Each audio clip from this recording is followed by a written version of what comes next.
Shalom HCC Families, sesaat lagi Anda akan menyaksikan atau mendengarkan Saat Teduh edisi hari ini.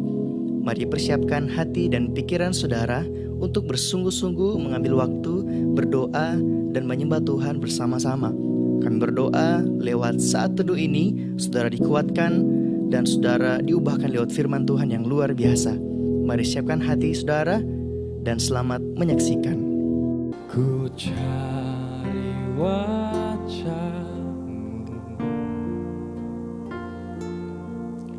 temukan kasih-Mu. Kau bukan Tuhan yang jauh dariku.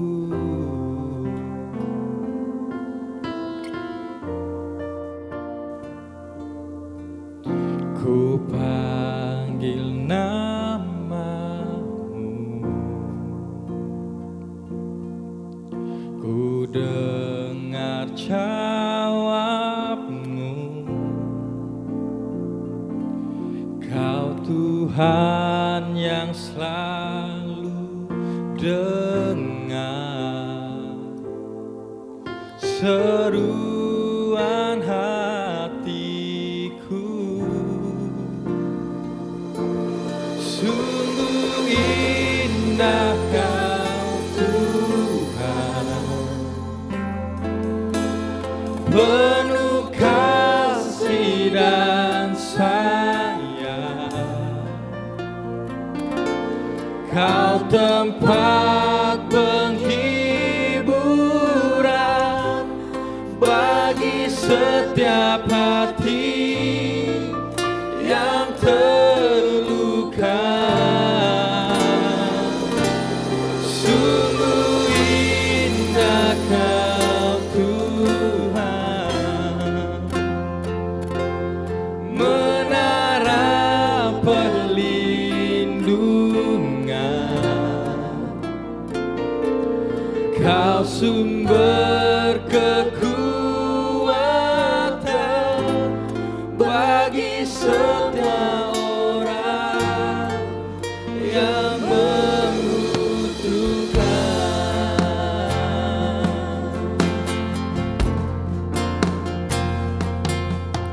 Ku cari wajah-Mu, temukan kasih-Mu. Kau bukan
Kau Tuhan,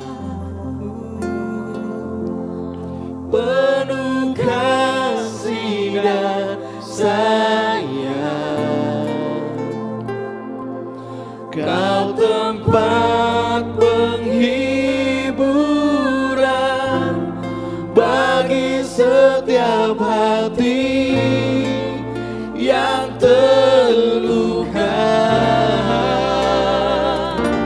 Sungguh indah Kau Tuhan, menara perlindungan.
Haleluya, haleluya Tuhan. Kami bersyukur bahwa kekuatan kami hanya di dalam Engkau Tuhan. Kami membutuhkan Tuhan. Kami bergantung sepenuhnya hanya kepadamu. Terima kasih banyak Bapa, kami bersyukur. Biar setiap pujian dan penyembahan yang kami naikkan Tuhan berkenan di hati Tuhan. Dan saat ini Tuhan, kami mau mendengarkan kebenaran firman-Mu. Engkau berkati kami saat ini. Biar Tuhan firman-Mu menjadi kekuatan bagi kami sepanjang hari ini. Dalam nama Tuhan Yesus kami berdoa. Haleluya. Amin. Shalom, selamat pagi jemaat yang dikasihi Tuhan. Biarlah pagi hari ini kita mendapatkan kekuatan yang baru dalam hadirat Tuhan. Kita semakin dipulihkan dan dimampukan Tuhan melewati setiap pergumulan bersama dengan Tuhan. Galatia 5 ayat 22 sampai 23 firman Tuhan berkata, "Tetapi buah roh ialah kasih, sukacita, damai sejahtera, kesabaran, kemurahan, kebaikan, kesetiaan, kelemah lembutan, penguasaan diri. Tidak ada hukum yang menentang hal-hal itu."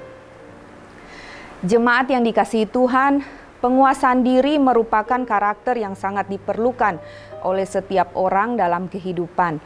Tanpa penguasaan diri, banyak sikap dan tindakan menjadi tak terkontrol, sehingga mengakibatkan kerugian dan kegagalan. Sebaliknya, penguasaan diri membuat kita mampu berpikir lebih matang, bersikap lebih tenang, dan bertindak lebih hati-hati. Firman Tuhan dalam 2 Timotius 4 ayat 5a berkata, "Tetapi kuasailah dirimu dalam segala hal." Saudara yang dikasihi Tuhan, mengapa kita perlu memiliki penguasaan diri? Yang pertama, kita cenderung bereaksi spontan, bersikap reaktif, yaitu bertindak dulu baru berpikir. Kondisi diri yang emosional seringkali mempengaruhi sikap penguasaan diri kita. Dalam kondisi emosional, kita cenderung melakukan suatu tindakan tanpa memikirkan akibat dari apa yang kita lakukan. Yang kedua, kita perlu memiliki penguasaan diri karena kita lebih senang bersikap semaunya yang dapat menimbulkan kerugian daripada bertindak tertib melalui penguasaan diri sehingga kerugian dapat dicegah. Saudara, penguasaan diri meminimalkan resiko kegagalan dan menghindarkan kita dari tindakan yang ceroboh. Yang ketiga, kita perlu penguasaan diri sebagai suatu latihan iman dan dasar bagi pengembangan karakter lainnya. Saudara yang dikasihi Tuhan, dalam hal apa saja kita bisa membangun penguasaan diri? Yang pertama, kita bisa membangun penguasaan diri melalui perkataan. Menguasai diri dalam perkataan. Setiap perkataan kita adalah benih. Perkataan kita adalah sebuah doa. Firman Tuhan dalam Amsal 12 ayat 21, "Hidup dan mati dikuasai lidah. Siapa suka menggemakannya akan memakan buahnya." Kata-kata memang mudah sekali diucapkan, tetapi sekali terucap, tak akan pernah bisa ditarik kembali. Setiap kata yang keluar ibarat sebuah doa yang terucap, entah baik atau buruk. Waktu akan mewujudkan doa dari kata-kata itu menjadi kenyataan, seperti yang tertulis dalam ayat di atas, "Siapa yang menggemakannya atau mengucapkannya akan memakan buahnya," yaitu buah dari perkataan kita. Sebab itu saudara, inilah perlunya menguasai diri dalam perkataan kita. Kita harus berpikir sebelum berkata-kata, supaya kata-kata kita adalah kata-kata yang membangun, memotivasi, meneguhkan, menguatkan, dan memberkati, sehingga setiap orang yang mendengarnya beroleh berkat dari perkataan kita. Kolose 4 ayat 6 menjelaskan, "Hendaklah kata-katamu senantiasa penuh kasih, jangan hambar, sehingga kamu tahu bagaimana kamu harus memberi jawab kepada setiap orang."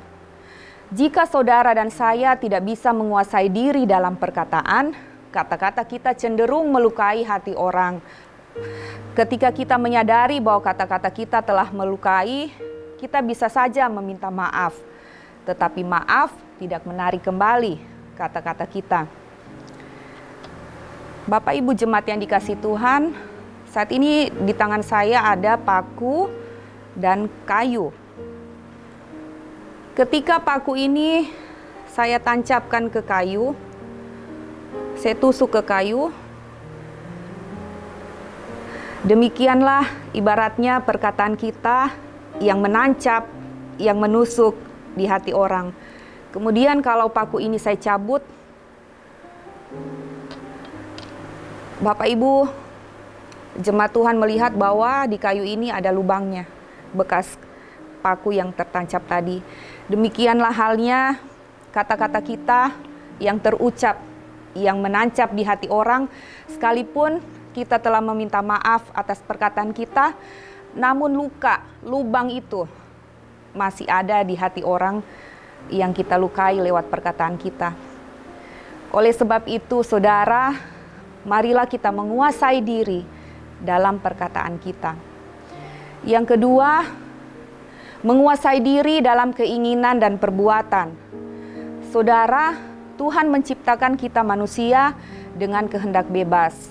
Namun, ingatlah bahwa manusia bebas dalam keinginan apapun, tetapi tidak bebas dalam menerima konsekuensi dari keinginannya itu. Karena itu, kita harus menguasai diri dalam kehendak kita supaya apa yang kita inginkan adalah keinginan yang sesuai dengan kehendak Tuhan dan yang mendatangkan kebaikan dan menjadi berkat bagi sesama. Firman Tuhan dalam 1 Yohanes 2 ayat 16 berkata, "Semua yang ada di dalam dunia, yaitu keinginan daging dan keinginan mata, serta keangkuhan hidup, bukanlah berasal dari Bapa, melainkan dari dunia." Keinginan daging termasuk keinginan makan yang berlebihan. Pada suatu situasi kadang kita menginginkan makanan-makanan enak, padahal makanan itu tidak baik untuk kesehatan. Kita pun mengesampingkan resiko jika kita memakannya, seperti kolesterol, darah tinggi, diabetes, dan sebagainya, demi tetap menikmati makanan enak itu.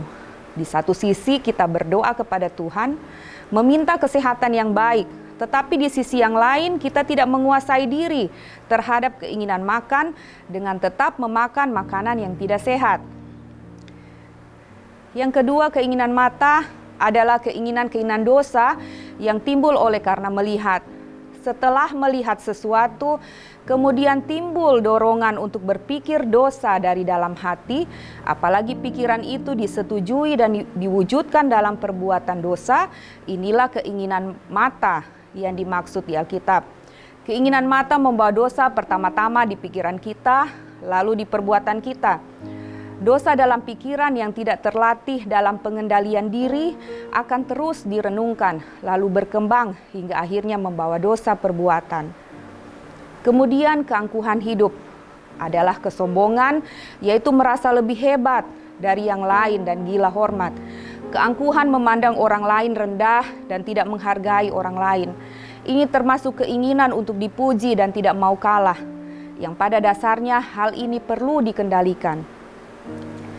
Saudara yang dikasihi Tuhan, saya berdoa, biarlah renungan pagi hari ini mengajari saya dan saudara untuk membangun penguasaan diri yang lebih baik lagi. Kita mampu menguasai diri dalam perkataan kita, dalam keinginan-keinginan kita, supaya kita menjadi pribadi yang semakin disempurnakan dan menjadi berkat bagi banyak orang. Kita menjadi pribadi yang menghasilkan buah roh, penguasaan diri, sehingga orang-orang yang melihat kita menjadi diberkati karena penguasaan diri yang keluar dari dalam diri kita. Orang yang sabar melebihi seorang pahlawan. Orang yang menguasai dirinya melebihi orang yang merebut kota. Amin untuk firman Tuhan. Mari kita berdoa. Bapa, terima kasih untuk pengajaran firman-Mu pagi hari ini Tuhan. Kami Tuhan mengaku di hadapan Tuhan, kadang kami tidak mempunyai penguasaan diri, kadang kami berlaku tidak terkontrol Tuhan. Ampuni jikalau ada perkataan bahkan perbuatan kami Tuhan yang di luar kendali Tuhan. Kami minta ampun Bapa. Dan saat ini Tuhan, biar Roh Kudus-Mu penuhi hati kami. Roh Kudus-Mu memenuhi hati umat-Mu Tuhan, memenuhi hati jemaat-Mu yang mendengarkan firman pada pagi hari ini. Biar kami semua dipenuhi oleh Roh-Mu, sehingga ada penguasaan diri Tuhan yang keluar dari dalam diri kami. Terima kasih banyak Bapa di surga. Kami mengucap syukur sebab Engkau Tuhan yang memampukan kami untuk selalu mengingatkan kami, untuk selalu kami boleh menguasai diri, untuk kami boleh Tuhan merubah karakter kami menjadi lebih baik lagi. Terima kasih banyak Bapa di surga. Kami mengucap syukur dalam nama Tuhan Yesus kami berdoa. Amin. Terima kasih Anda telah menyaksikan Worship from Home edisi Saat Teduh. Kami berdoa saudara diberkati dan dikuatkan lewat edisi Saat Teduh kali ini. Sampai berjumpa di konten online Worship from Home berikutnya. Tuhan Yesus memberkati.